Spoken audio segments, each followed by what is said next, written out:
click the button. So we're gonna head into my shop here. Grab my iPad. I meant to get my other glasses out of my 5500. It's okay though. I've got some more in here. We will make it work, y'all. Let's see.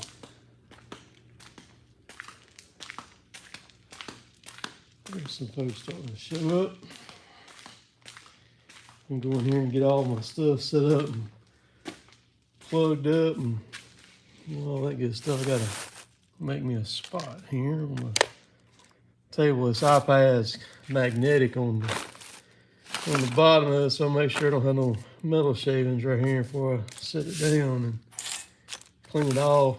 Hope everybody's doing well. I just thought I'd come on here tonight and have a little fun here. And let me get this unplugged. Let's see. Get this plug here. Get it situated. All right, we're about to get there. Get y'all lined up. Well, here, let's see. I can get it in the holder right. There we go. Now I gotta get my spot. Ready? Where's my handle at? Get my chair up higher. Okay. All right. We good. I have my iPad set up here. Seen a lot of people, 70 people on here now already. That's pretty good. All right. Glasses so I can see. Get this plugged in. It's a lot to all this stuff, y'all. Over here. Okay. Get this turned down. I think I'm ready to go, man. Logan, it's the first comment I just seen Logan right there. Logan, he's talking about this shirt. Logan actually sent me this shirt, man. This shirt's been, gosh, I've probably had it now for 3 years or so, Logan. Logan actually works for Cummins up there in Indiana.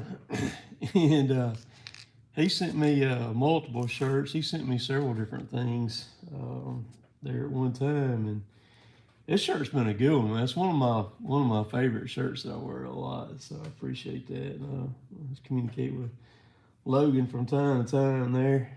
I see a lot of people talking about Happy Easter. Let's see, Barbara Jacks, Joseph, J-Rod, Kenny. There's little Kenny from down there on the coast. He's been up here a couple of different times. Came up here dove hunting and came up here. Him and one of his co-workers came up here in the saw class, had a big time, a lot of fun, cool guys. A lot of folks on here are, a lot of people that I'm seeing right now as I'm scrolling back, I've met before. Jim Bandy, Jonathan. I've met Jack Dolphin, he's right up here up above us. Thomas Ingram, met him. He's actually been here when I took down all my metal halide lights. Thomas come and bought all my old metal halide lights from me. Let's see. See Sean. Sean's actually been here. Been around Sean a couple different times. Sean's been here in my place. Let's see. Who was it? Arjack said, "How's my finger?" My finger's good, man. I'm gonna tell you there's a lot of people that badmouth our hospital here, in our local hospital here, and it's a good hospital. I've always had really good luck there with the doctors here, around here and everything. But the doctor David Ketterman just sent $20, so appreciate that, David. He's over there from North Carolina. But the doctor's name's Dr. McCoy, and it took my thumb off from the nail out was gone, just completely gone. It was in the end of my glove. And he took it and pulled it. When Jill and I went to the hospital that night to the ER, we had the glove in a bag of ice.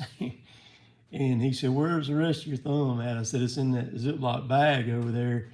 And he he said, "Well, let me dig it out and look at it." He said, "Where's the thumb?" I said, "The thumb is actually still in the glove, man." So he said, "Okay, that's kind of cool." So he looked down in there, took some tweezers and pulled it out. He's sitting there looking at it, after he's done that digital block on my hand here. And he says, "I think I can fix that thing back up for you, man." I said, "Well, dude, you go for it." And he sewed that thing on. He actually had stitches that went behind the nail all the way around that thing. And it grew back, man. I didn't lose much. Now, one little thing, you see that blood blister right there on the end of it? So last Saturday, when me and Chris were doing those trees at the restaurant, I have another mount. This one's broke, but I have another mount just like this one. And I've got feeling and everything in it, but it's like that skin there is still kind of like tough. It's almost like a burn where it's healing. But I've got another GoPro mount that's identical to this one, where you squeeze the back of it like this, and it's like a giant clothespin. Like I said, this handle is broke off of this one. But I was cutting that, I think the first tree, or maybe I think it knows the second tree. And I was fumbling around looking for somewhere to put the mount, and I reached over and I grabbed the mount, and somehow or another, when I squeezed it, this spring part popped. It actually caught my thumb right there. And so I think it was the next day, Chris and I were talking, and I told Chris, I said, "Man," I said, "Dude," I said, "I hit my thumb so bad yesterday." I said, "The only reason I did not lay on the ground and cry was because he was there. And number one, I didn't want him to laugh at me. Number two, I didn't want him to think I was dying and call 911 or something." But y'all, it hurt so bad. I'm telling you, I hit it some while it was trying to heal. Thought I was gonna die twice bad. And then that time there, it actually, when that thing popped it put that little blister on it right there. You can see it in the camera. But anyhow, just always keep in mind where your digits are, where your fingers and stuff like that. Let's see. Let's look at this right here. And David asked, "How am I liking the 592 now?" I like the 592. It's running good. It's sitting right over here on the floor. I've got it's probably got 7 to 8 tanks of gas through it. I seen all the fanchers. It's got the torque on it is crazy. The big bore saws are really torquey. I mean, it's kind of the opposite of the 661. There's Mr. Pat Kelly from over across the pond. Appreciate that, Mr. Pat. He's just sent some money through. But I like the saw. It's got some mind-boggling torque. The air filtration on it is your same Husqvarna, rock solid, off the charts, bad to the bone, kick butt, pre-filter before it ever gets to the filtration that Husky is known for. Love that. The anti-vibe on it is really good compared to the steels. The steels, but so this, like, I can tell the difference big time in my wrist between running a steel and a Husqvarna. Steel's a lot lighter than Husqvarna, but I pay for it in my wrist after I run it, like the night after I'm done running it. the harmonics that come off the steel are much different than the harmonics that come off the Husqvarna. They're a lot smoother. It may be because of the weight, you know, that kind of thing right there. I think the Husqvarna, the balance and everything on it in the crank and all that stuff is perhaps better, and that's what it is. But I can tell it in my wrist, I like the steels because they're lighter, man. And dang it, dude, when you run a saw all day long, you know, a pound, 2 pounds, 3 pounds makes a huge difference. But the 592 is a pig to tote around. It's not a light saw to run. It more than makes up for its weight in power, you know, and everything. But so you know, it's just good saw. I like the build on it. But I'm gonna tell you, I had some people in the comments saying a few smart things to me about the saw when I first got it, and me, you know, calling me a dummy or whatever about the auto tune. It takes a little time. Well, the thing is last year I bought probably well over 20 saws. I didn't show everything that I bought. A lot of stuff I do, I never show everything that I do. So so the reason why I bought so many saws, a lot of them were for me, but I was also reselling saws. I had a pretty sweet deal set up to where I could get new saws, and I was actually rolling them, reselling them. And a lot of those saws that people were buying, they would come here to get them, and I would help them run those saws in. So out of all the saws that I've ever had, the Husqvarnas, even the steels, the only steel that I had that was a little bit wonky was a 362, but when I put it in calibration mode, it straightened up and ran on fine. The calibration mode on the Husqvarnas is a little bit different, is a little bit different or whatever, and it's a lot different than the steel. I wish it worked like because every time I've put a Husqvarna or tried to do it in the calibration mode, it didn't seem like it really reacted to it like what I felt like it should have. But so out of all the saws that I bought, they all were pretty much right out of the box and did well.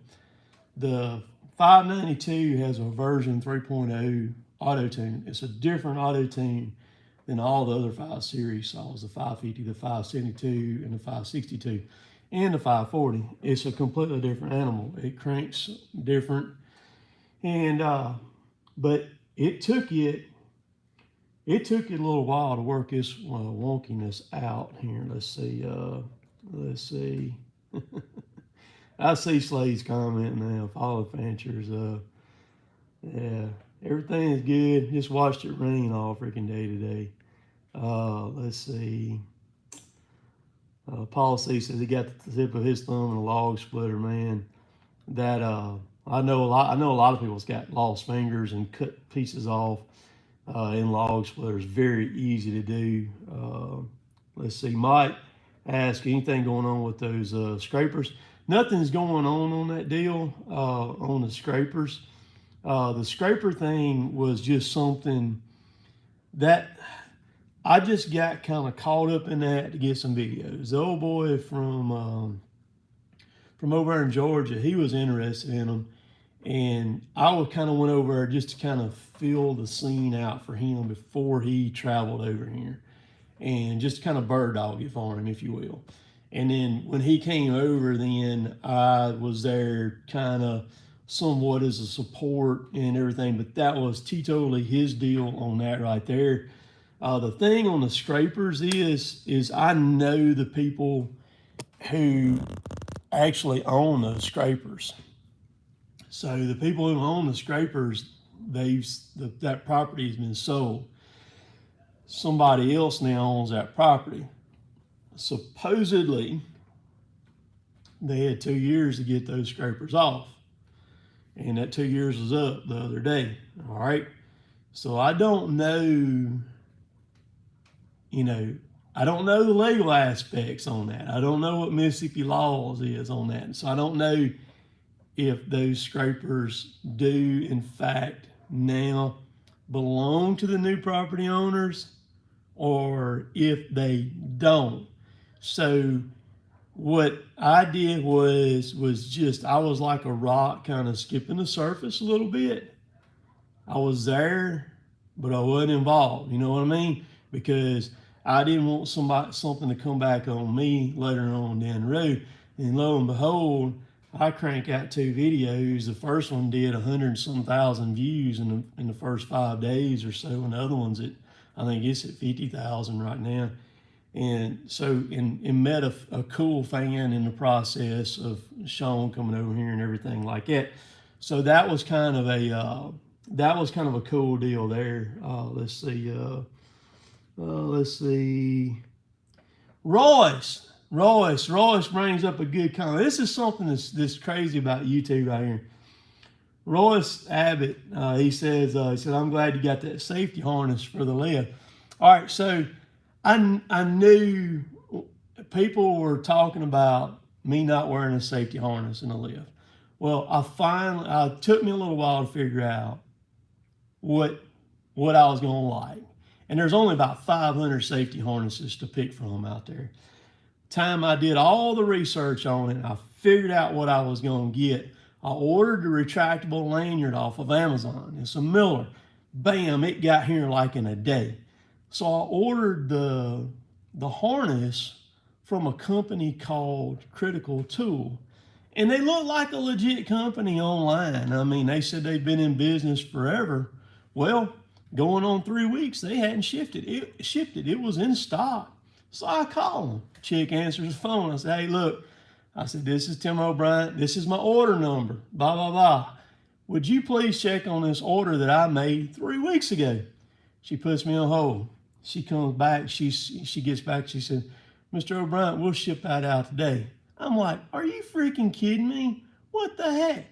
So it still was like 3 more days after we made the phone call and that they finally shipped it. So I get it. All right. So I get this thing. This thing's got adjustments all over the place. So I'm wearing it in the videos. A couple of people, commend me on wearing it, and everything like that. So yesterday's video, bam, Royce comments on it. And right after he comments on it, he says, the safety people would be happy now that you got it. And I'm sitting there thinking, no, Royce, here's what's fixing to happen. And I knew it in my mind. I said, somebody's going to say, you're wearing it wrong, or you're doing this wrong, or you're doing that wrong. Right after Royce makes that comment, bam, about an hour later, bam, here comes another one. First guy says, you got the lanyard upside down. I'm like, no, hell no, I don't either. You can wear it either way, and Miller recommends wearing it the way that I got it. So I didn't say anything to him like that. So, and then about that time, another guy comes up, and he kind of says the same thing, which I've kind of communicated with this guy a little bit, and I'm sitting there thinking, dude, if you're going to say something to me, just text me privately. Don't put it in the comments, whatever, or anything like that. But I say that to say this. It don't matter what you do or how safe you're trying to be, no matter what it is, when you're on the YouTube world, in somebody else's eyes, you're doing it wrong. And that son of a gun's going to make sure that they tell you that you're doing it wrong or whatever. So let me go right there here. Let's see. Thomas Asco, what would you recommend for a 24-inch bar? Dude, you ain't going to pull a 24 on a 550. It ain't going to happen. In a 562, we'll pull a 24-inch bar, but I don't like it. The 60cc saws, like the 562 to 362, in my mind and the way that I like a saw to run, I like those 2 saws with a 20-inch bar. If you're wanting to go up to a 24 for performance and you're not wanting to spend, a ton of money, you can do it with a 60cc saw. It don't necessarily like it that much, but if you want the performance, you can go up to like a 400 steel. It pulls the dog out of it and everything. Or the 572 or the 462, you know, something like that right there. Let's see.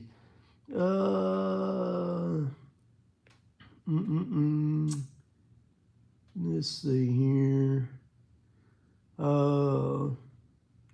Bill says that Bill Skidmore says he got a 661 from his cousin and told him that Steel's voiding the warranty because they put a bark box on, which stands to reason because anything you do, those saws, the saw, listen, these saws, and it doesn't matter whether it's Steel or Husqvarna or whoever it is, dude, they say they got a warranty, but I've heard so many horror stories, and I know some people personally that's had horror problems with these companies. Basically, when you buy the saw, you really don't have a warranty. I mean, it's on you, because what they're going to do is they're going to try to beat your brains out on whatever it is. You might luck up and get something covered if you can get the parts for it right now. So I wouldn't really worry about that. Once you run the saw, if it cranks and runs, it's going to roll, and whatever you're going to do with it, so be it, and run with it. King Almond says, any M&M demolition videos coming. I hadn't talked to Brian in a while. I thought about him the other day, and I started to text him, just kind of see where they're at and everything like that. But I don't know. There's David Billings. He's from over at Denver, Colorado. Let's see. There's Byron Glover. I've actually met him down there at the Sunbelt Ag Expo down there in Moultrie, Georgia. Let's see.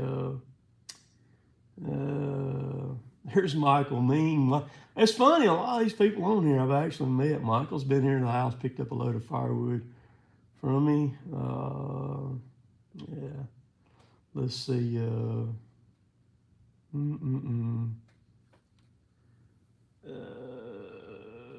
Let's see. Yeah, let's see. Derek says the 592 would sound wicked with a bark box.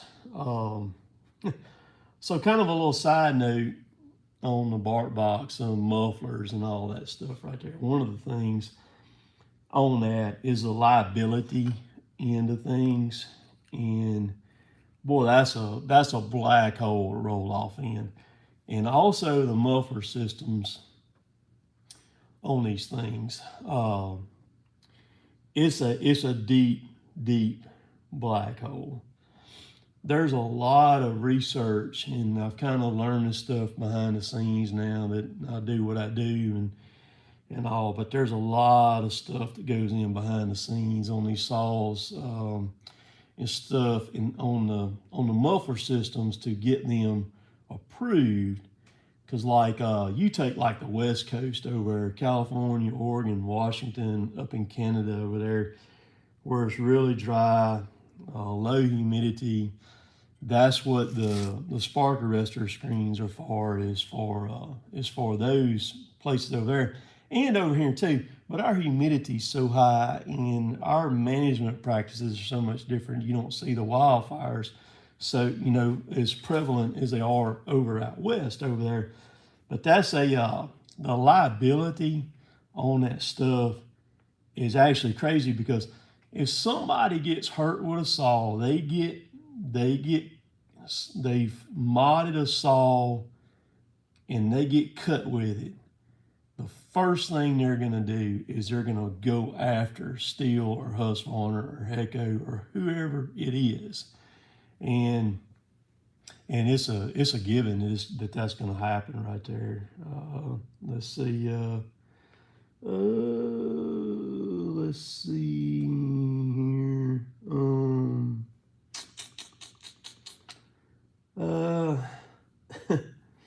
Arbor Jack said, got anything cool new rigging equipment? No, I really ain't got anything new. I was doing my taxes the other night, and last year during the year I spent it was over $7,000 between Bartlett, Sherrill, and tree stuff and I got some stuff from one other. I can't remember who it was, but it was over 7. Man, you can spend a lot of money on climbing gear and ropes. And when I say ropes, I'm including rigging ropes too. The 3/4 rigging ropes, they're around $300 for like a 200 foot of them. You know, so I mean, you can spend up some money on that stuff. Let's see. I see Trandy's here. That's Garmin Guru. He's on there. He's a former logger. Let's see.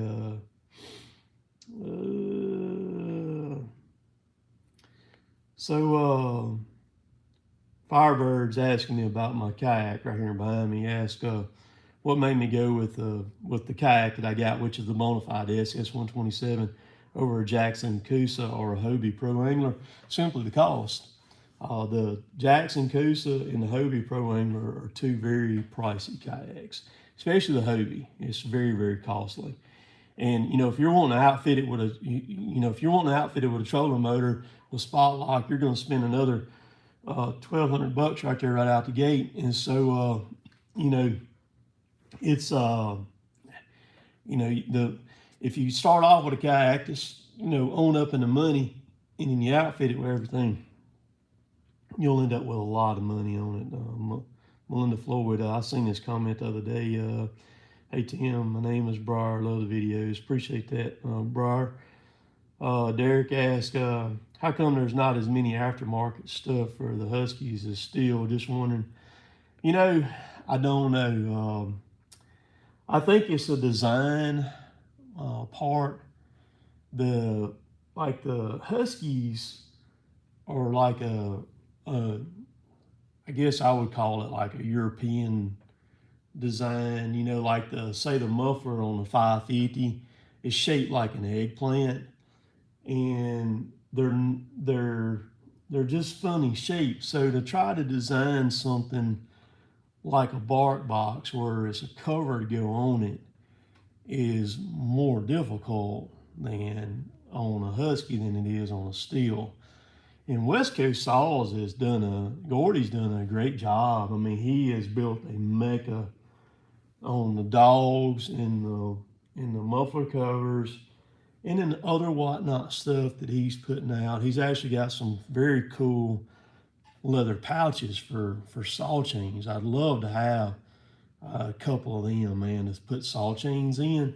I mean, he's doing good on that stuff. I mean, his dogs are at such a different level than the dogs that come on these saws. It's just, there's no comparison. I mean, he's in a different atmosphere on them things. And then whoever he's got that's cutting that stuff out for him, whoever it is over there does a fantastic job and stuff. So it's just, I think that's part of it right there, Derek, is it's just more difficult. There's William Morrison. He's been here to a saw class. Let's see.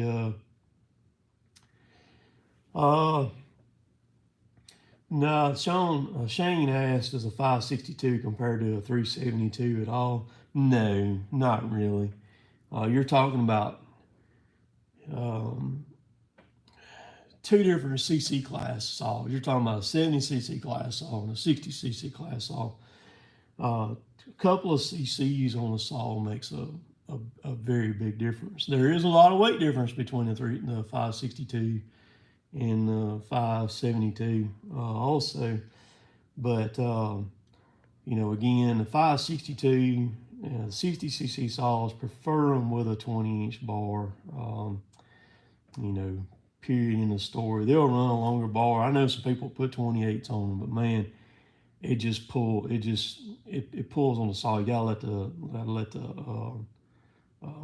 saw do the cutting and everything. Let's see.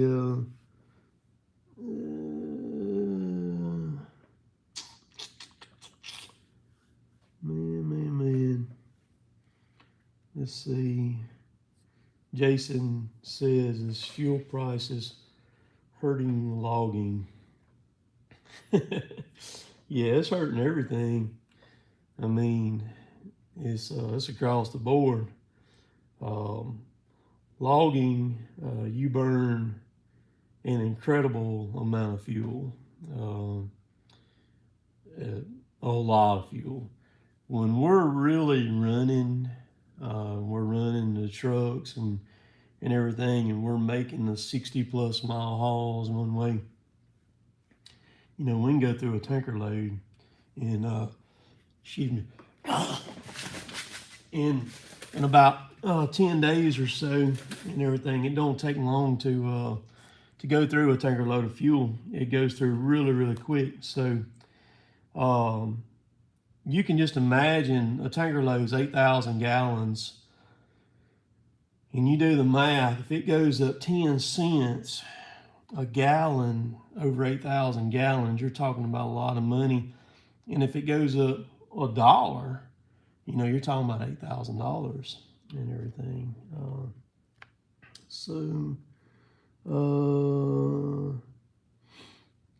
The 280 Loger Jake says he picked up a 288. It's a good saw.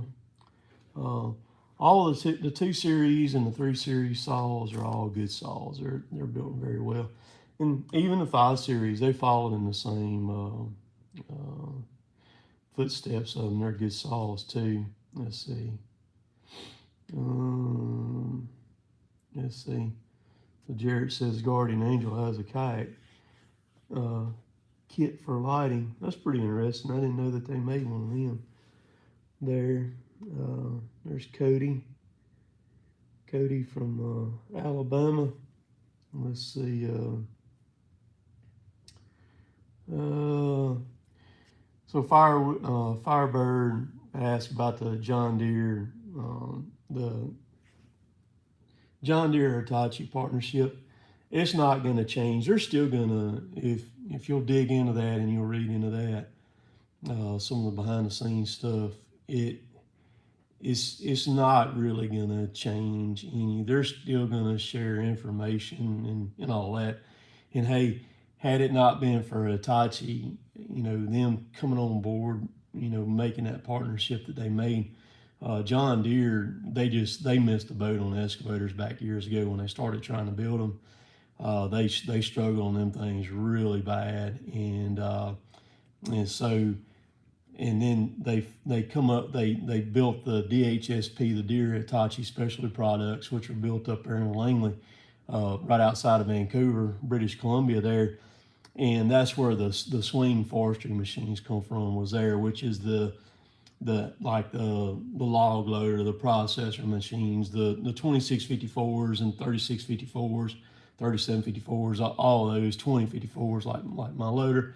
That's where they were built at, was right there where they come from. Let's see.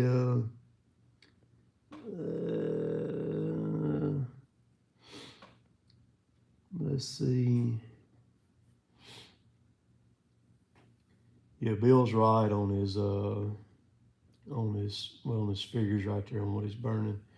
So Joe Ham, he's from up above Hamilton, Alabama, up there.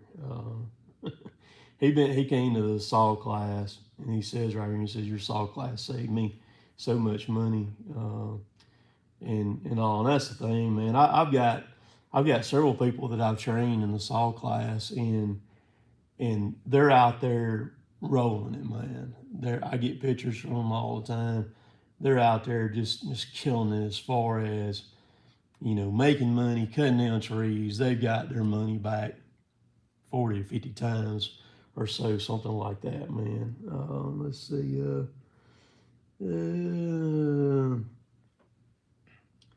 So Timber Slasher, the early 562s, the 562 was the first 5 series saw, and it did have some vapor lock problems on them.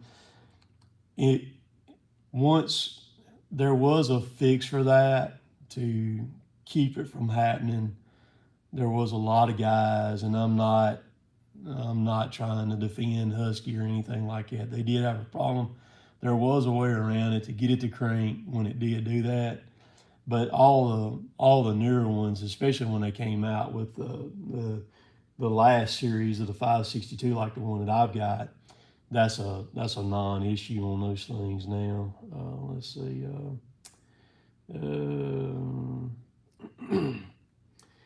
let's see, David, actually fuel's going to be closer to 60%. It's actually going to be a little bit higher than that right now. Let's see.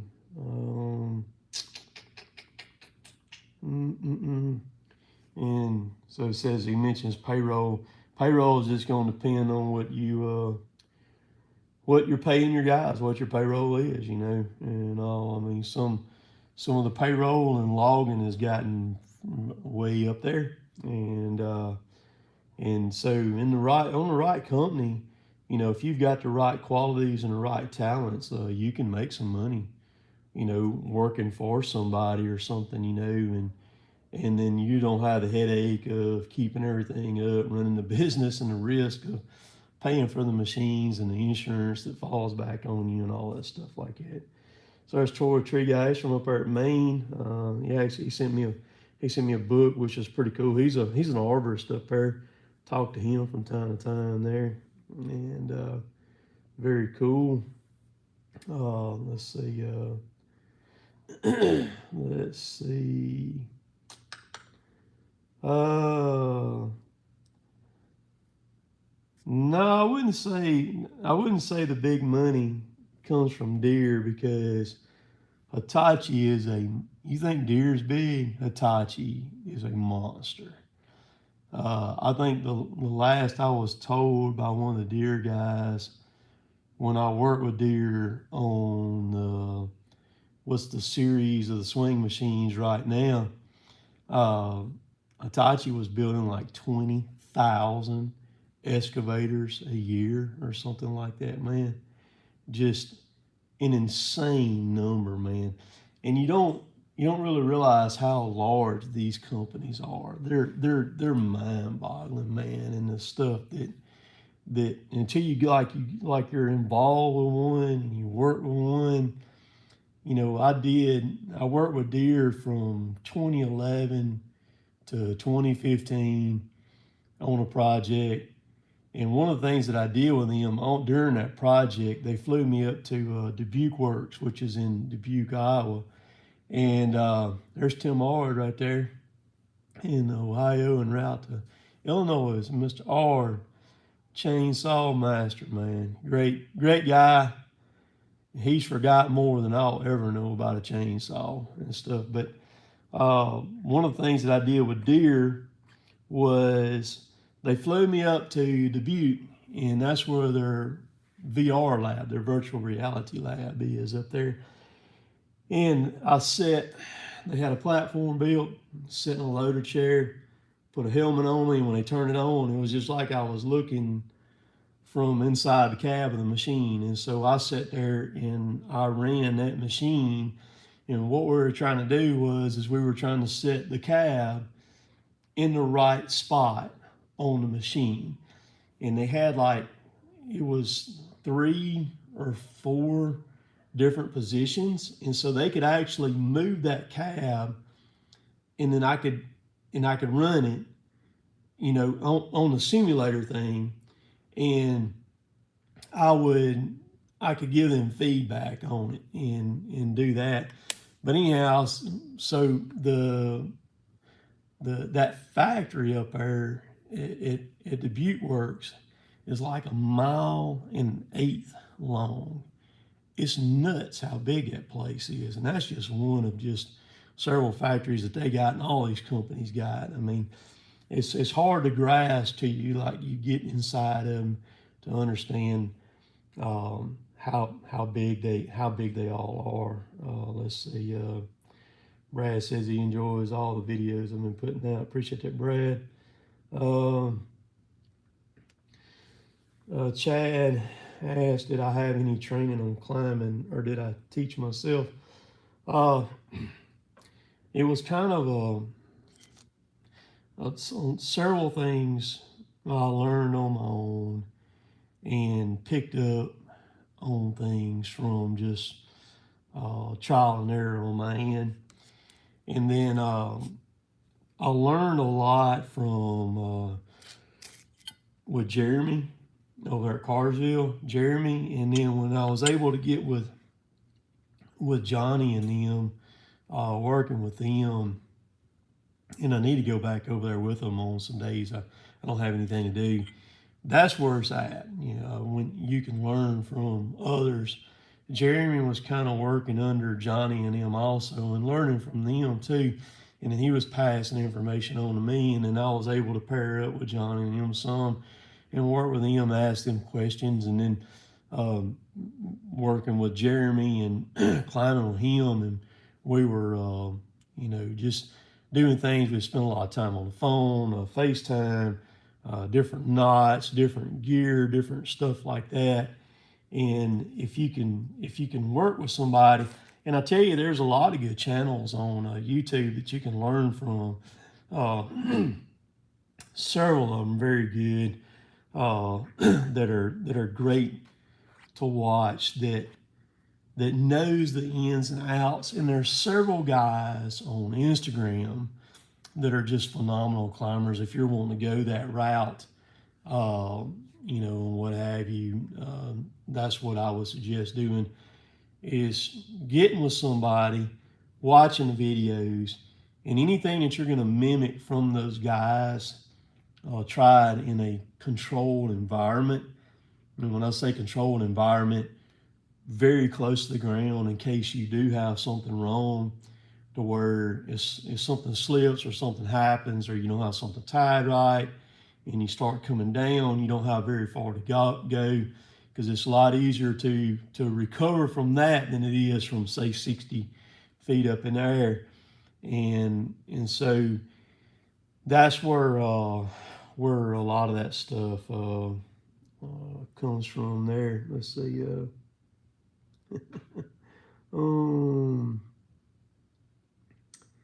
Let's see. 562. Yeah, he's talking about 562 Chad. And let's see. Chad asked, he's curious about Jay. Jay, he's doing all right. That's kind of a weird deal, you know. I don't really want to say a whole lot about that, but you know, one time he was in the videos, and then he got hurt, and there were some things there, and then it got to where if I was on the job, he wouldn't even come out, and everything. He didn't, and I mean, I get that and I understand that, but I mean, he just put up a wall there, and you know, it wasn't anything. I mean, you know, people in this YouTube stuff, they're YouTube stuff's so fun. People ask me about YouTube all the time, and the bare bones of YouTube is this right here. If you want to be disliked by a lot of your closest friends, start you a YouTube channel and everything. And so there's Chris, Tactical Goober right there. That's Chris there. He's the one that y'all see in the videos all the time. Chris is one of the few, him, Slade, one of the few people that, like on the filming, like when I pull the camera out, they're good with it. It doesn't bother them, you know, whatever. But some people, they'll be on video, and then it's like when they realize that you're making money or whatever from the videos and stuff, then it's like all of a sudden the jealousy kind of kicks in on it, and then they don't want to be a part of it, and they get to where they basically, for lack of better terms, they hate you, you know, or anything. And that's just the way that it is, and stuff. So, but he's been out on our job several times when I hadn't been there doing some stuff, but I know that that he hadn't been out in a little while. I knew the oil changes came up here on the equipment. One last week or so, and I know that they didn't call anybody come do them since probably about 2013 or so. We got to where we just wasn't even doing our oil changes no more because it's such a hassle, doing them. And we were paying to get it done because I mean you sit there and you run those machines all day every day, and man, it's a crazy world to try to keep all those machines up day to day. Everything that goes on with them, because they're not like Honda Accords or Toyota Camrys or something. You can't just put fuel in them. You've got to mess with them and keep them up and everything. And it takes a lot of extra time. I mean, if you're wanting to fool with logging or you're into logging and people who log know this stuff, you're not going to work an 8-hour day. It's not going to happen. I mean, and you're not going to work a 10-hour day. I mean, every day that you work, and then if you're a drive, say an hour, you've got that to deal with too. You got an hour there and an hour back, and so that's 10 hours a week right there in driving. And that's part of the reason why I'm doing what I'm doing now, and have kind of worked my way away from the production logging side into the tree takedown side is simply because of that, man. If you took it, what you made, and then you divided it by the amount of hours that it takes to work to make it happen, man, you ain't making much. And then on top of that, then you're not supplied with any insurance. You're not supplied with any retirement plan or anything like that. If you've got health insurance, you got to take care of it yourself. A retirement plan, you're going to have to do that yourself. All that stuff right there. So you work all these insane, crazy hours, and you could work, for somebody else or doing something else and capitalize on it, a lot bigger.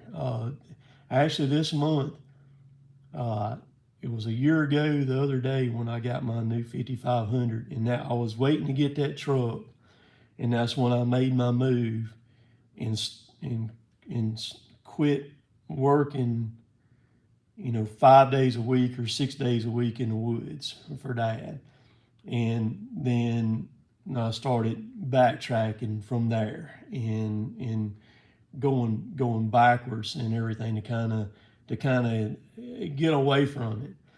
And then so it's been almost a year now that I went to Dad. I told him, I said, hey, look, you take my paycheck, divide it by 5, and take 1 day from it, and so that's what I've done. It was scary at first, making that move, and but I had a guy ask me the other day, and I wonder about people trying to set me up for stuff, because I've had people like contact me and send me a message and ask me about something, and then they'll take what I say, and I've had them actually send it back to somebody else, and everything. So I'll kind of quiz if somebody contacts me and I go to communicate to them. Yeah, David, I appreciate that. I seen that other money come up right there a while ago, man. You ain't got to do that. So I'll kind of quiz them a little bit and fill them out before I respond. And that way I kind of know what their motive is or what they're going to do. And so this guy asked me kind of that question. He said, I work for the family business, but he said something's fixing to have to give. And he said, I want to know your thoughts, and I want to know, have you had any regrets in a year? And after he and I talked a little bit, I told him, I said, no. I said, if you I said, if you feel the need and you got in your heart and you know what kind of person you are, what kind of work ethic you got, I said, by all means, go for it. Go for it. I said, you won't regret it. You won't regret it. And I had a guy last year, I'm gonna do a video about this. He said in a comment, he said, a salary is a bribe that your employer gives you to forget your dreams and everything. And man, I screenshot that one and I saved it. I still got it in my camera roll right here. And man, that's so true. That's so true. Because when you work for somebody else, and working for yourself is not a bed of roses and everything, but you've got a lot of things that you can do when you work for yourself. But when you work for somebody else, it's theirs. It's not yours. Even if you're family, even if you're family, it's still theirs. You understand? And I mean that's just the way the old ball bounces. You know what I mean? You know, and it doesn't matter if you work for them for 100 years. It's still theirs. It is still theirs. You're not entitled to jack, crap, nothing. Not a thing. If they choose to run it in the ground or make bad business decisions, it's theirs. And I equate that a lot of times to like this hunting land that we cut on logging. A lot of times we cut in these hunting clubs, and this all hunting clubs, but sometimes the people, or maybe an individual, has been in this hunting clubs for say 20 years or 25 years. And it'll get in their mind almost to the point that it's theirs.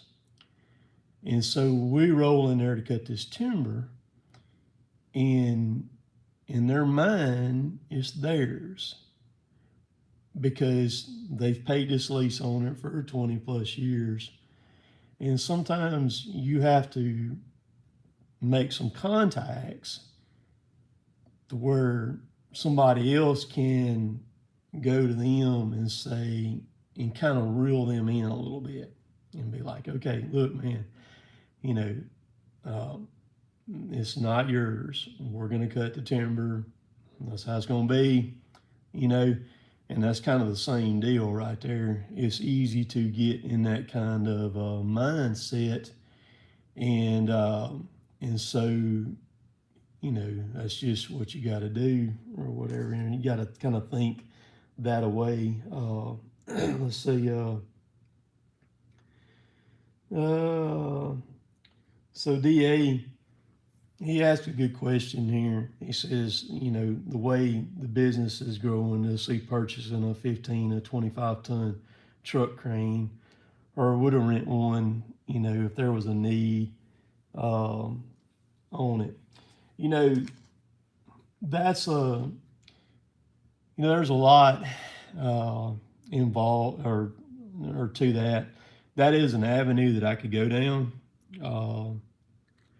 Jill, here a while back, last year, Jill came to me and Jill goes, you know, she says, think what you could have done or where you would be had you made the move that you've done now, if I would have done it 20 years ago. And I said, yeah, I said, you're right in essence on that. But I said, you can't look at it like that. That's in the past.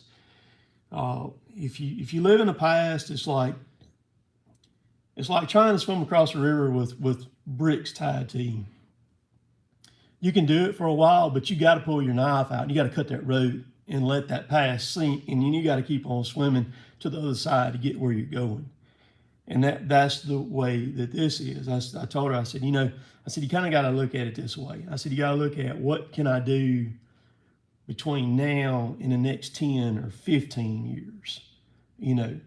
And so, you know, the sky's the limit, and that's the cool thing about living in the United States. You can look up and dream, and if you've got the grit and the desire and the hunger, and you got your head on your shoulders right, you know, the sky's the limit. You can aim for the moon, you can make the moon your target, and you can fire at it. You know, so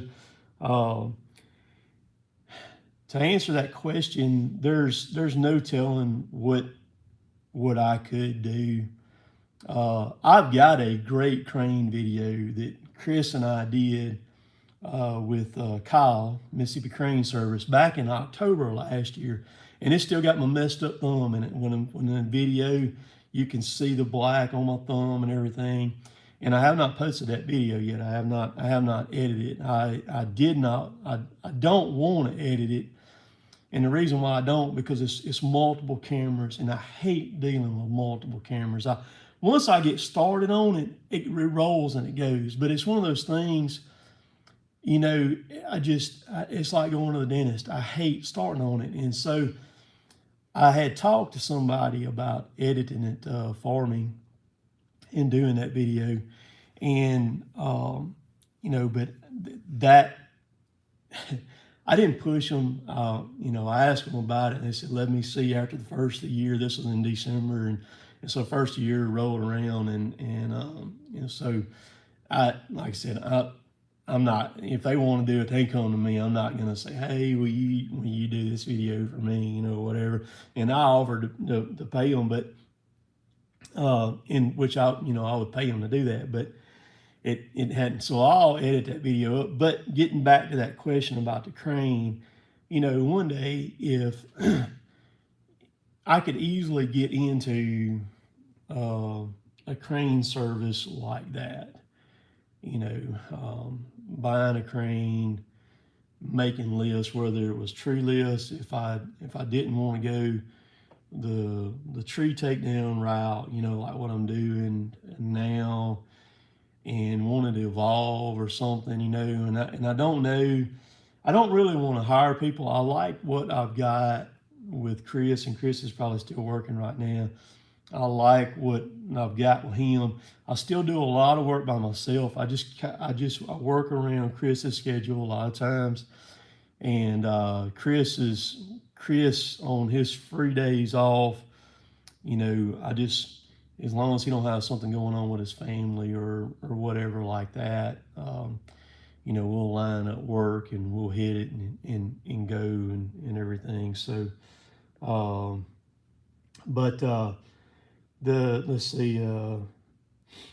let's see, Kevin Z says exactly right. Working for a family or doing any kind of banking is a plan for disaster.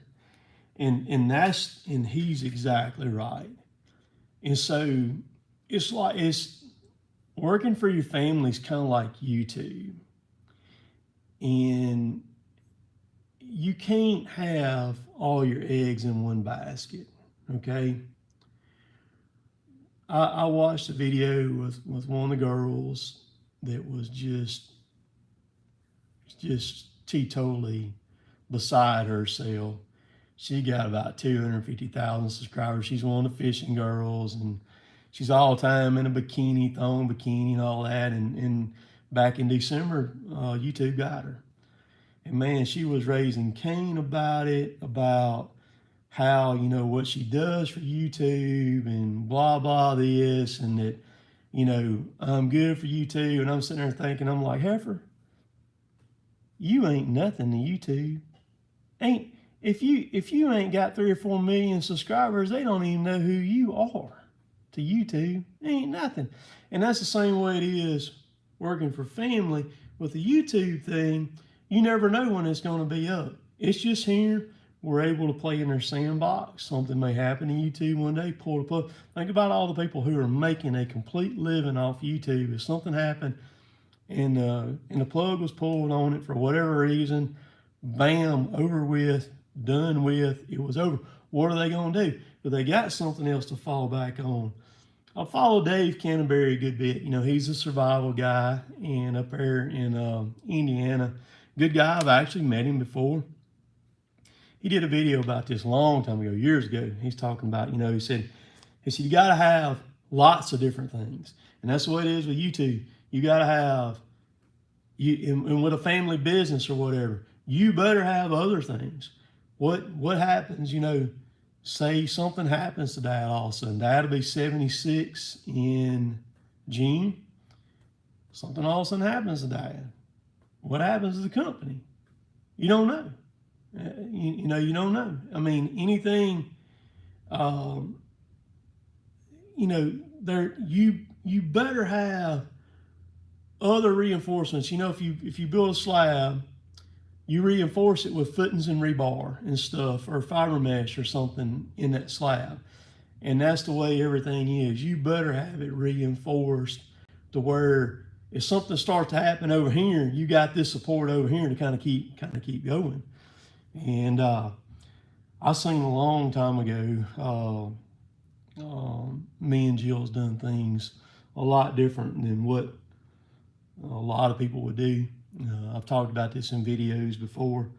I've listened to, back when I was in my teens, I hung around with a lot of guys that were much, much older than I am, that were in their 60s and stuff like that. I used to have a good fishing friend of mine and owned a drugstore here in town. He was about ready to retire.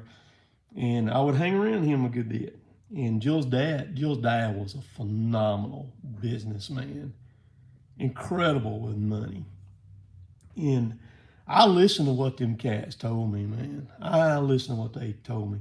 And Jill and I sacrificed on a lot of different things throughout our years to where we're at now. And where, like, you know, now I don't want to be like, I don't want to have to hire some people. I don't want to be where I've got to go 5 days a week or 6 days a week. You know what I mean? I don't want to get caught up into that kind of whirlwind, if you will, as far as that goes. I want to kind of stay where I'm at. That way, if, say, I'm working alone and, you know, say me and Chris have got a plan to do a job tomorrow or say Monday. Say Chris and I have got a plan to do a job Monday.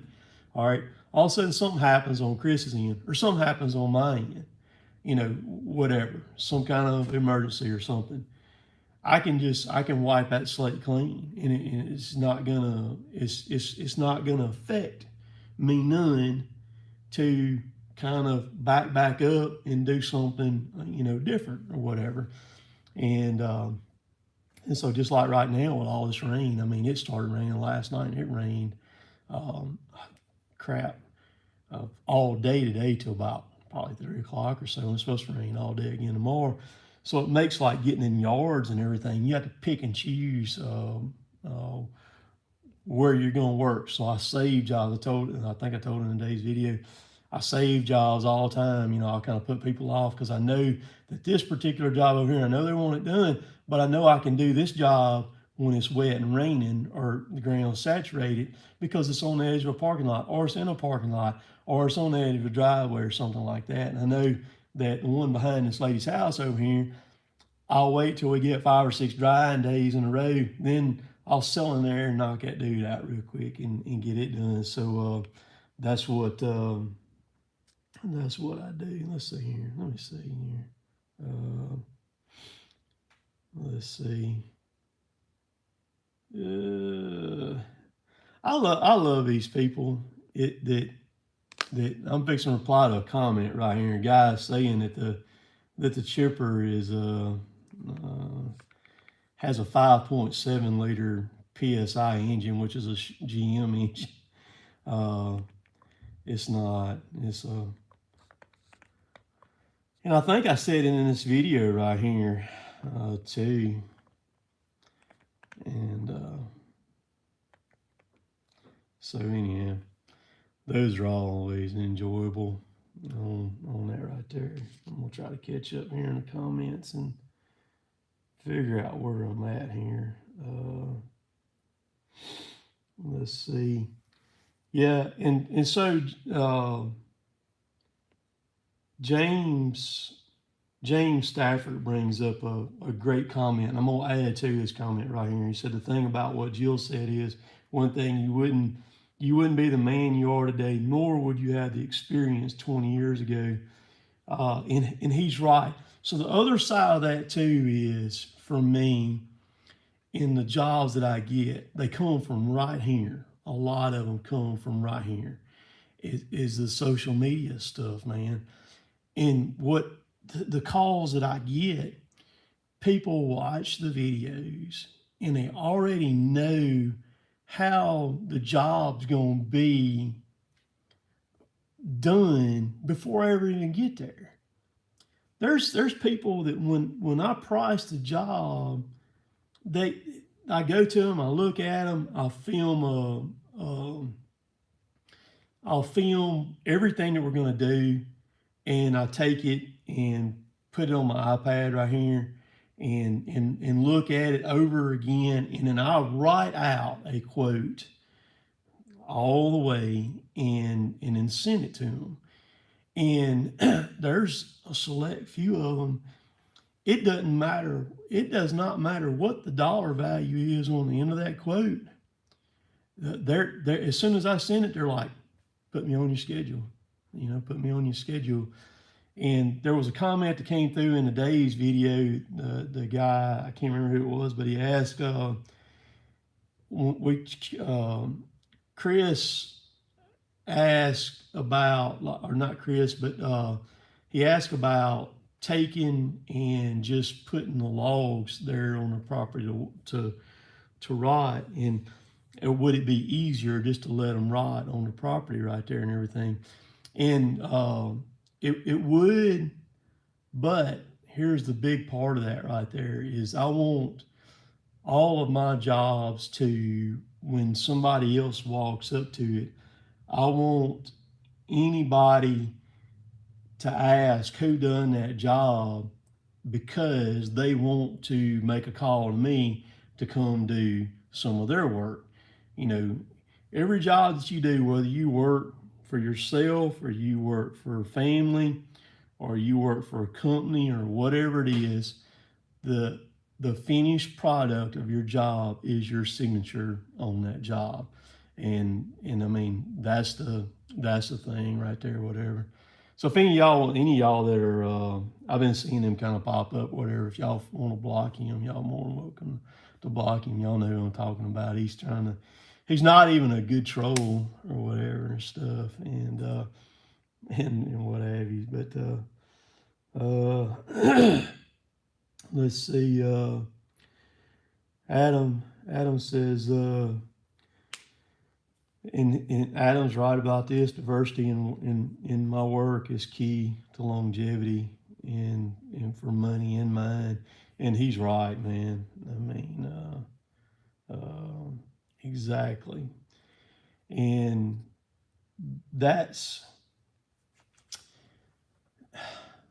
I've got a big leg up on that. And here's why: the way that I'm set up. So I could go do a demolition job. I could go tear a garage down or something, and I could haul it in my dump trailer, haul it off, dump it. Or I could do tree work. I could go and cut a tree down. I could prune a tree. I could do crane work, tree work. Um, you know, then I can turn around. I can do light clearing if I wanted to. Somebody had a lot cleared and they needed stumps renewed or something like that. I could do that. I turn around the next day and I can do put in a water line. Um, just everything that goes along with like a mini excavator or something, or a tractor or something like that. And diversity is key, and that goes back to what I said a while ago about not having all your eggs in one basket. And in buying, if you buy equipment, if you buy a machine and what have you, try to get things that are multi-purpose, that don't just do one job. Now, like the chipper, I'm locked in on it. It only does one job. It only chips, and that's all it does. Whereas, like the dump trailer, for instance, it can haul anything. It can haul chips. It can haul debris. It can haul logs. It can haul gravel. It can haul dirt. And that's what I'm talking about as far as uh, Adam's talking about as far as diversity is kind of keeping that frame of mind like that. Sure, once you get to a certain point, you can buy stuff that's not multi-purpose. It has a single purpose, and it doesn't matter. It doesn't hurt you if it sits for a month and it doesn't do anything, and that's what. And I think another side of that is doing research, not do knee-jerk stuff, purchases. Dig into it, man. I watch a lot of YouTube videos on stuff. I'm sure y'all do too. Dig into it deep, man. Dig into it. Know all the ins and outs about it, and all that stuff like that before you pull the trigger on it. Make sure that it's going to benefit you the absolute best that it could possibly do, and everything. Let's see.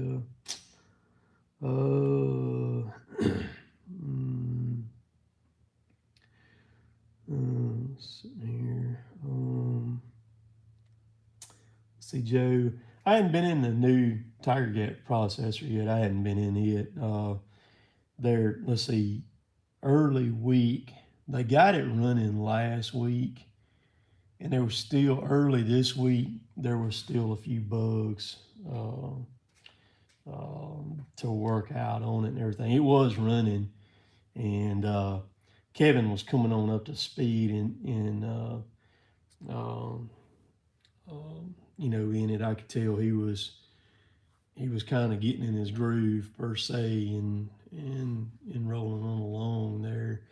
But that logging equipment, especially like a processor, very seldom do you bring one out, bam, it just runs wide open, way it's supposed to and everything. It takes a good bit. So Mike asked, how you guys afford them big new machines? That's a good question, Mike. That's a good question, because you're talking about one machine with a $10,000+ a month payment on that one machine. Boy, you got to roll, man. You got to roll, and everything. So David brings up a good point about the chipper being versatile, and he's right about this, because I did a job like what he's talking about it. I actually did a job when fuel started jumping up so high. I had a clearing guy here got a hold of me, and he said, hey, look, he said, I've got a lot I'm fixing to clear. He said, are you interested in chipping the stuff rather than me having to haul it off? He said, I don't think I can get the job if I price it to haul it off in dump trailers. He said, it's going to be too much. And so I priced it. I priced it to him. And he said, all right. And so he talked to the property owners there, the customers, and they were on board with it. And I went over there and rolled it, man. I'm talking about he took the trees down. I only had to cut like 3 trees, and I took them to the chipper and just run them through the chipper. I chipped 3 solid trailer loads of chips. As full as you could chip that as much chips as you could get in the chip trailer, and dumped them. And man, at the end of the day, everybody was happy. So yeah, like David said, it's it is multi-purpose to a certain extent, and all, but. And stuff. So, Let's see. I think it does have a fire suppression system on it. It would surprise me if it didn't. I hadn't really like looked on the inside of it, like opened the panels and stuff like that. I know the 830's got the fire suppression on it. Let's see.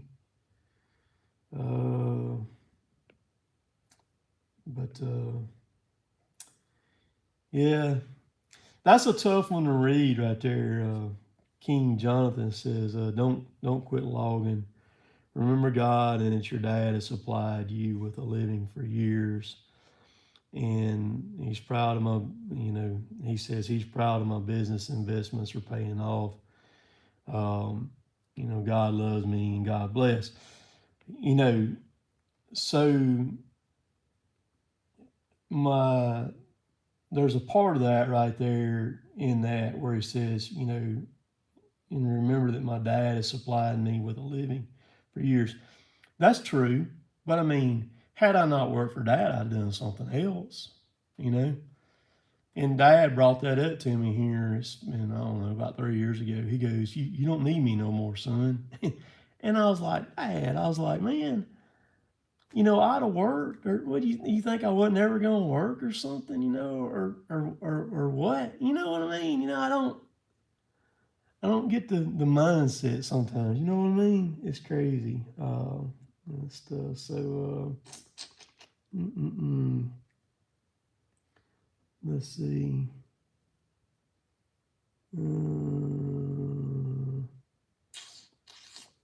Let's see. Have you thought about looking for the lift with the wet ground? Looking for the lift with the wet ground, look inside or on hard ground. The lift, it really don't matter how wet the ground is. That's not gonna. I mean, because that lift weighs 4,800 pounds. So if you divide out the 4 outriggers into 4,800, and then the pads are 15 inches diameter, and then I've got the 16 by 6 or 8, maybe 18 by 18 squares cut that I put up under them. It don't go nowhere. I mean, the thing just floats on the ground, even in the real soft stuff and everything. It does a phenomenal job. Let's see.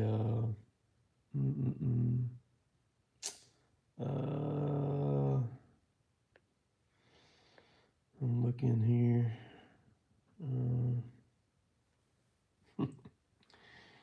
Yeah, cable's getting this tough, man. We did that for a long time before we got all through the 80s, pulled cables and chokers on the skidders. When I graduated high school in 90, Dad bought a grapple skidder right when I was basically graduating there. Let's see, Thomas. I don't know if somebody had to want those trees out and be willing to pay me to get those trees out. So far, that hadn't happened and everything. Let's see here. So I don't have to stock my pond. The pond is connected with those big culverts to the big lake across the road over there. So the fish come back and forth. So there's Daniel. Daniel finally showed up about at the end of the thing. I've been on here almost 80 minutes. What you been doing today, Daniel?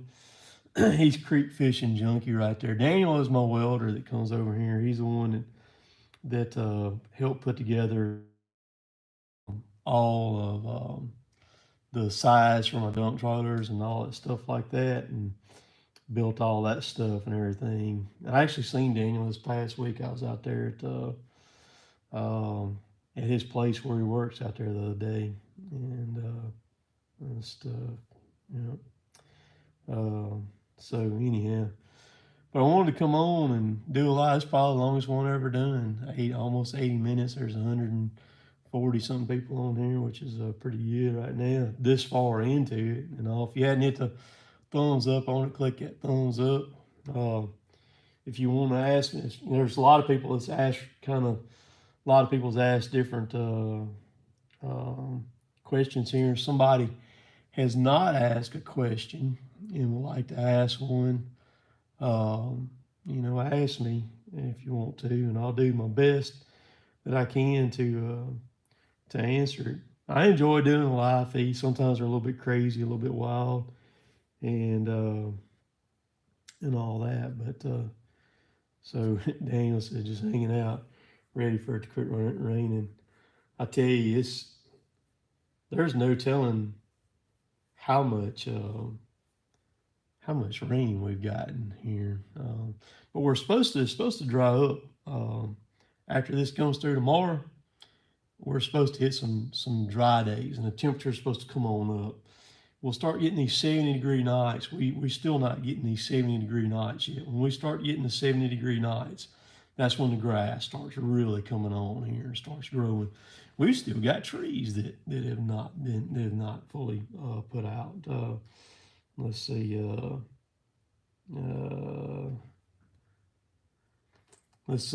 Richard Frank asked, use the Warthog head. Didn't used to use Rotobeck heads. We never used a Rotobeck processor head. We've always used the Warthog heads. Is what we've used as far as processor heads. Never Rotobeck. Rotobeck only built one for just a little bit. They only built like one or two, and it was kind of a disaster for them. It didn't work out too well for them. They decided real quick that they were better off sticking with building grapples and aggregate grapples and clams and stuff like that. And so well, I appreciate you watching there, Mr. Jack. Let's see. Aaron asked, am I looking at buying any new equipment? No, not right now. I'm not. If I was gonna buy something else, if I was, which I'm not going to no time soon, would be, if I was getting the stump grinding or something like that and everything. And yeah, Charles, yeah, it's time for a fishing trip to South Florida. I've been, gosh, I done fooled around, man, and I need to head off in a boat. But dang, the weather has been just horrible. God dog it, it's been horrible. And so let's see. Yeah, so Briars, I do drive a log truck. I do have CDLs and all that stuff. Had them since I turned 21 in '93. Was actually driving a log truck before then. Before they had the law, you had to have a CDL, but it wasn't like what it is like when they changed the law. I think it was either 92 or 93 when they changed the law and stuff on it. Let's see. Let's see, Mike. We started running Tiger Cats back in 2012. So we've been running Tiger Cats now for 10 years. That's right, yeah, 10 years, because we got our first one back in February of 2012, and everything. So let's see.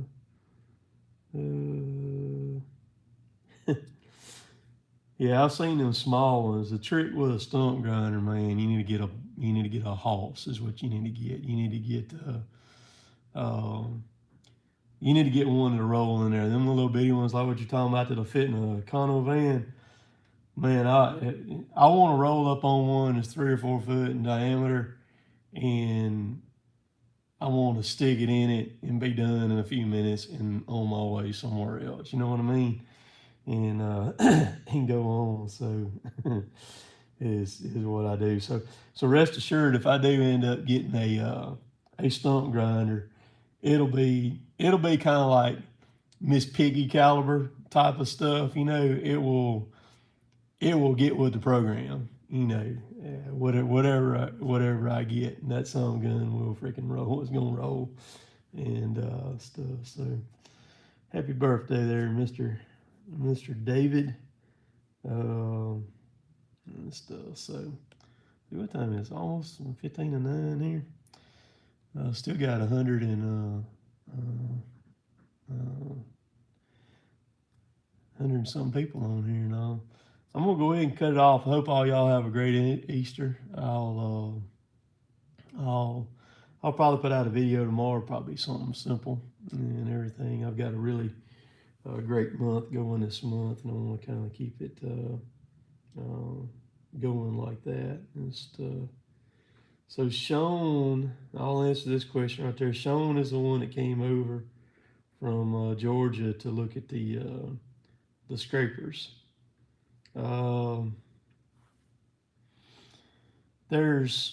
He asked me about geocache. There's about 3 or 4 that come to mind that were really cool. There was one.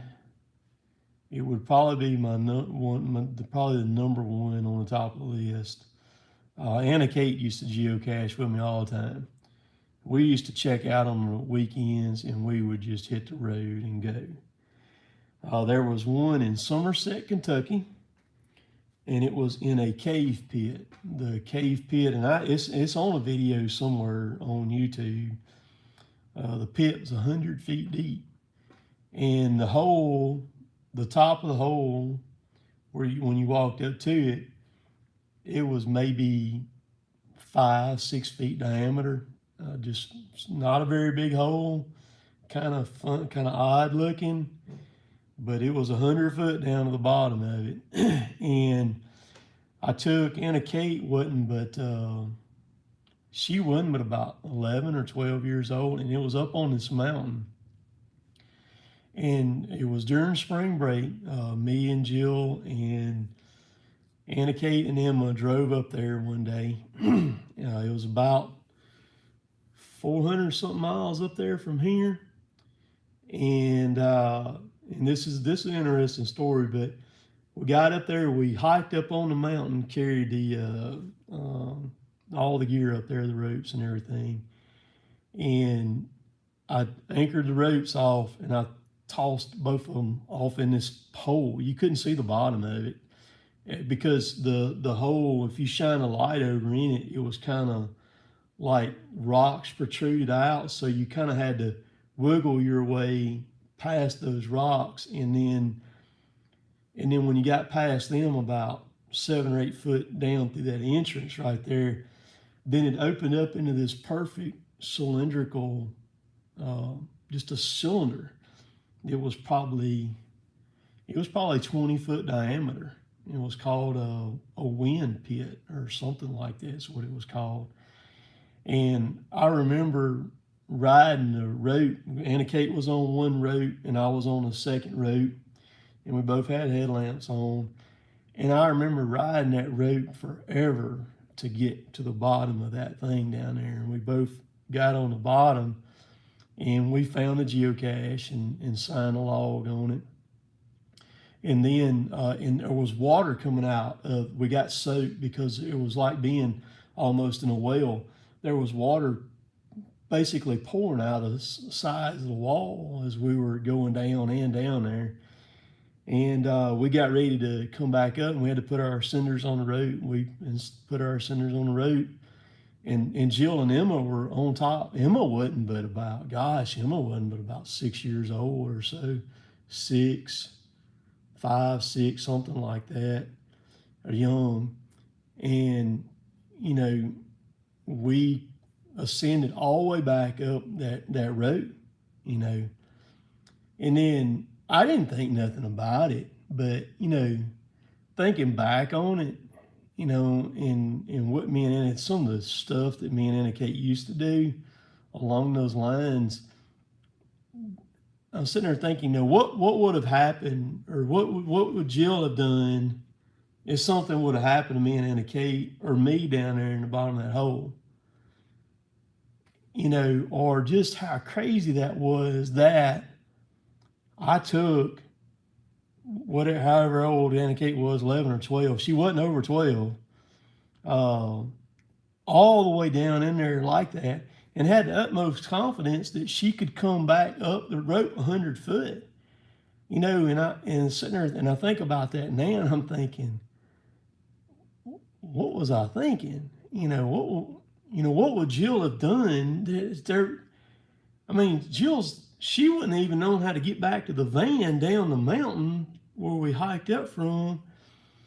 But we just went into every situation. I go into it, and I've methodically worked in my mind, kind of worked it out the way that it ought to go. So that was one. There was one up at Holston Lake, at Holston Dam, up there in the furthest northeastern corner of Tennessee, up there. Drove up there one Friday. It was 500 something miles. Left after work on a Friday afternoon. Drove all the way up there. Got up there about midnight at night. And dude, that dam is intimidating when you drive up on top of it. That dam is nuts how big that dam is. And there was a geocache. It's a hydro lake, so they generate power there. And there's a geocache. The dam is built in these giant steps, and you can go up and you can drive across the dam. And when you get up on top of it and you're looking down at the river down there, man, you're like 200 feet above the dam. I mean, it's just mind-boggling how high this dam is. I mean, it's nuts. There's a geocache. There's actually a monument. The dam is built in giant steps. There's about 25 foot of drop between each step. So there's a monument on the second step, which will put it about 55 feet deep underwater. And it hadn't been, the monument was for a guy that was the first scuba diver of the dam, like back in the 50s or something like that. A lot of people thought if you got in the water at the dam, because it's a hydro dam, that there was enough current there that it would suck you through the turbine of the dam into the inlet there, and it would just chew you up and spit you out and down in the river down below. And he dove it. He was a military guy, and he dove it to prove that that would not happen. And so they put a monument on that second level of that dam, and it hadn't been found in forever. And so I wanted to go do it. And I had talked to a couple of locals to try to get an idea of where the monument was underwater on the dam, like up and down the dam. And they had told me there's a set of light poles on top of that dam. And they told me to try to line up with one of those light poles, and I should be able to find it. And I'm diving this thing by myself, y'all. And so I have my kayak. It's a hard dam to get off of to get to the water. I fought my kayak down to hit big old huge riprap rocks. Got my kayak down to it, scuba gear in the kayak and everything. And so I paddled over there to where the light pole was to line up with it. Got my scuba gear on and everything. Took off underwater. And I went down and dropped out. The first about 20 foot was not that bad. I could see. But when I went to go like below that 20-foot line, the water just got almost where there was no visibility. And they were generating power. And the turbine, every time that turbine, one of the impellers would come by the suction thing, and it would take a load of water with it. It sounded like a heartbeat, just a real doom, doom. And man, let me tell you what, it took everything I had to step off that next level into that zero visibility and drop down to that next level, that 50-something foot mark. And the whole time I'm sitting there and telling myself, I said, Tim, you've done everything. You can do this. It's a mind thing. You can do it. The other level is going to be down there. You're going to hit it. We just got to get down there. So I stepped off of it and started bumping some air out of my BC. And once I got down to about probably 40 foot, the water kind of started clearing up a little bit, but I could see the bottom. I probably got 6-7 foot of visibility or 10 foot of visibility. When I hit the bottom, I knew, and I was trying not to, and when I hit that bottom, just this big silk cloud just comes up, and I'm thinking, dang, I just screwed myself right here. You know, I just teetotally screwed myself, because it's going to take a little while for it to settle to where I can see. So I was watching my tank. I had 2 tanks with me. I only had one down there with me at the time. I was watching my tank. I didn't see the monument right off there. I spent a few minutes down there. I didn't see it. And I came back up to the surface there after a little bit, because I still had a lot of oxygen air left in my tank. And so I wanted to make my next dive, I wanted to be able to get some surface time to where when I made my next dive, I knew kind of what to expect, and I'd stay down there and burn the whole tank, the next tank, you know, where I ran out of bottom time. And so I made a call. There's a dive shop there. I called the dive shop, and the guy told me, he said, you're in the right place. He said, it's there. He said, trust me, it's there. He said, you're in the right place. He said, just look for it. He said, you'll know it when you see it. He said, it's a marble monument. He said, it's about 18 inches long by about a foot deep, 6 or 8 inches tall. I said, all right. So I swapped air tanks out, and those of y'all who dive, both my tanks are 100 cubic foot tanks. Put it in on my BC, got my stuff back on, had enough surface time where I could get me a good bottom time. I was watching my computer, seeing what it was showing. Down I went. This time I just went straight for the 50-footer, or just sailed right off of it, went straight to it.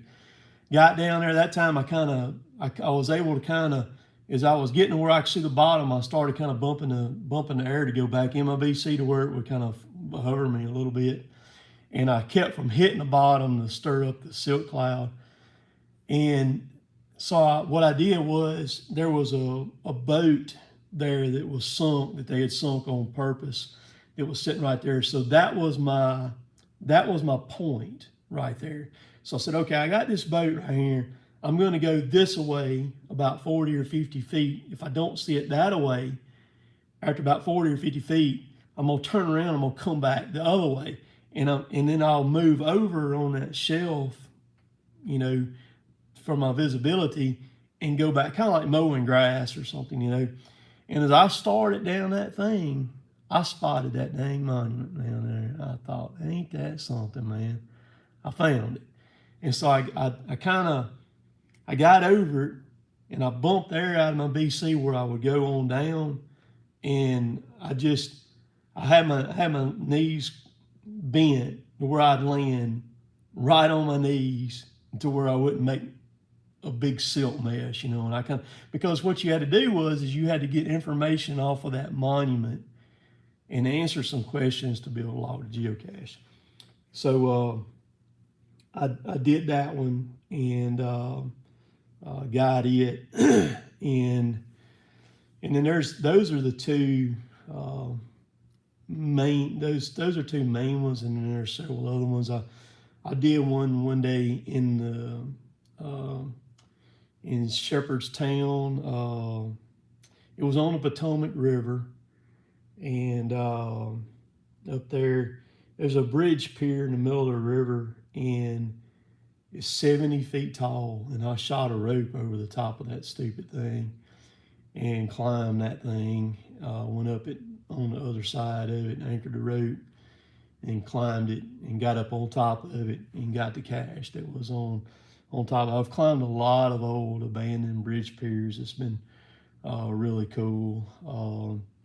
Lots and lots of trees with geocaches in them, tons of trees, lots of them in Atlanta.